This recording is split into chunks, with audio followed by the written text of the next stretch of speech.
think the reason why I made the film at the time was because the girl, even though she's 10 years younger than me, she was going through a lot of the similar things as me. So I was very attracted to that kind of storyline. Her parents were divorcing, my parents were divorcing. She was looking for a place in the world. I was looking for a place in the world, which is why I was trying to make this film. So that was a very personal sort of growing up story, or a coming of age story. The next film that I then worked on was even more personal. And Rachel, you know this one. It's a short film that I made when I was getting married.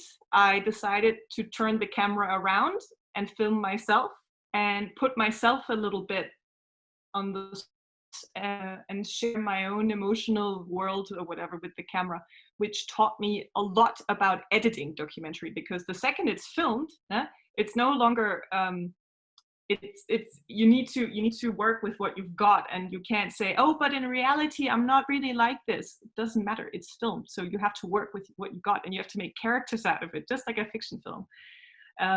So that was a very personal. And now I am working on 5 different films that are very, very, very different. The one that is closest to my heart at the moment is about Polish right-wing men, so young men. They're 20, 21, 22 years old, from Poland, and they're all very radical. So they believe in like far right, a little bit of fascism, very, very Catholic to a fault, where they are very prejudiced against women and homosexuals and all sorts. So they're kind of a bad breed in the sense, or a bad crowd. But one young man who's in that group, he's growing up and he's falling in love, which doesn't work with this radical group that he identifies himself with. So he's looking for a way out. So I guess in order to answer your question, I guess I'm always looking for stories where the character is growing or going through some kind of extreme development that challenges what they've previously known or forces them to grow. It's definitely not the easiest topic to film, because you're dealing with a real life and real emotions and someone who could potentially get hurt emotionally or maybe even physically.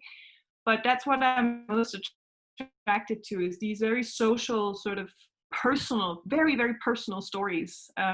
Because I feel that's where we can all learn the most and be most entertained, but also, feel a lot, because we all identify with a young man. Even though he's a radicalist, we still identify that he wants to change. We've all wanted to change.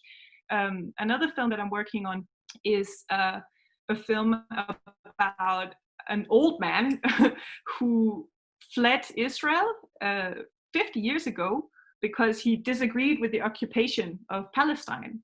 And now, as an almost 70-year-old man, he's trying to find out if fleeing helped or did not help. So he's also looking inwards into a very global problem. But the film itself is very political, very like a thriller and so on. But the main story in the film is very personal. So I think I'm always looking for a very personal story. I've never actually asked myself that, which films I always go for, but mostly personal stories. Where can we see your documentaries? Do you host them on a public domain or on your website only? So it depends. Honestly, once you've made a film, it depends who you sell it to, and that's just the cold hard truth of it. You can love and bleed as much as you like for a film, but once it's done, the highest bidder gets it, and once you've sold it, that's where it ends up. So my very first film I sold to Swiss National Television, and then it was viewed first on television, and then I think 2 years later they make it online, so it's on YouTube. So that's the one I can send to you, to Raquel. The second one I made, which was very, very personal, I haven't had the courage to share anywhere necessarily. I put it in a couple of festivals, but it wasn't really for anyone. I can also share it with you if you like. I can give Raquel that link too later on. And the other films, So for example, the Brotherhood one, it's called, the one I'm working on at the moment, we are trying to sell to German television, which is very interesting actually, because in Poland, and the film is set in Poland, no one will buy it because it's a bit critical of the very, very right-wing government that's there now. So we're having serious issues trying to sell it to Polish television. We can't even find a Polish co-producer.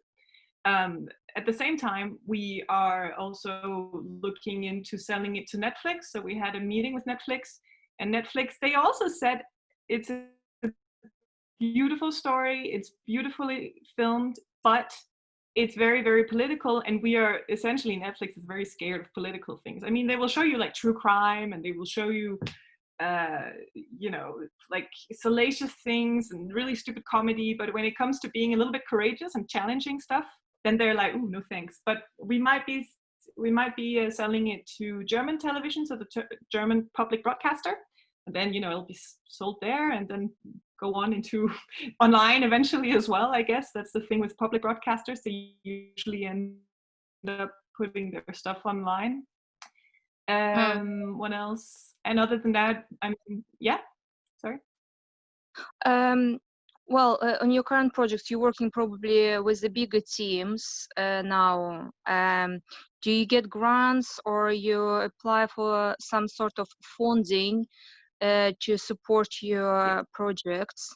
And also, you mentioned about Poland and Palestine. Do you film on those countries, or you find location close to, you know, maybe in Europe instead?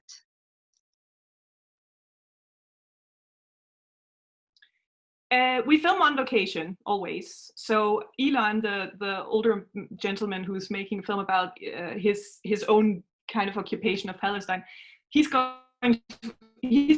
back to Israel. Sure, we've organized a very nice, beautiful driver from Palestine with a beautiful Palestinian car who's going to take him into all the locations, and they're going to be filming. The same in Poland.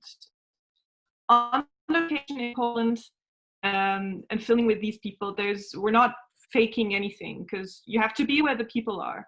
And your other question was about funding. Yeah, that basically 95% of my time I spent sending grants, sending applications, writing to broadcasters, writing to national film funds, writing to very, very small film funds. 95% of making a documentary is being very good at your paperwork and sending in applications every single day, writing a really, really, really good dossier. What's that in English? Writing a really script and writing a very realistic budget, and then you apply, and what you get is what you have, and that's what you have to work with. So if you, for example, with the Israel film, if I budget for a helicopter ride and expensive shooting, maybe also in Ethiopia or in South America somewhere, I don't know, but I only get, I don't know, 1/10 of the budget approved and that I've applied for, well, then we're not getting a helicopter ride, we're not going to South America, then we're getting a drone, then we're staying in Israel maybe for just 1 month instead of 2 months. So it's incredibly dry, this job. I mean, it's maybe only 5% of the time we're really running around on the groundwork, on the ground, and actually filming. The rest of the time is just begging people and broadcasters for money. It's very sad, but it's also very necessary, because, you know, it's not that you necessarily can go to, I don't know, Warner Brothers or Sony Pictures and go, hey, I have a really cool idea for a really controversial film, could you please fund me? That's not how it works.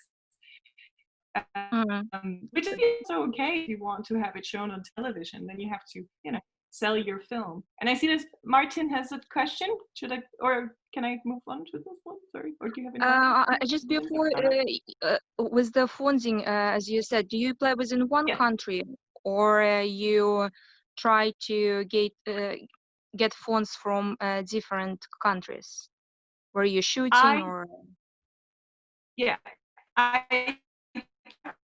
we try to get funding from different countries, but the way that works is then you need to have a co-producer from the other country. For example, with the Polish film, I applied for money in Switzerland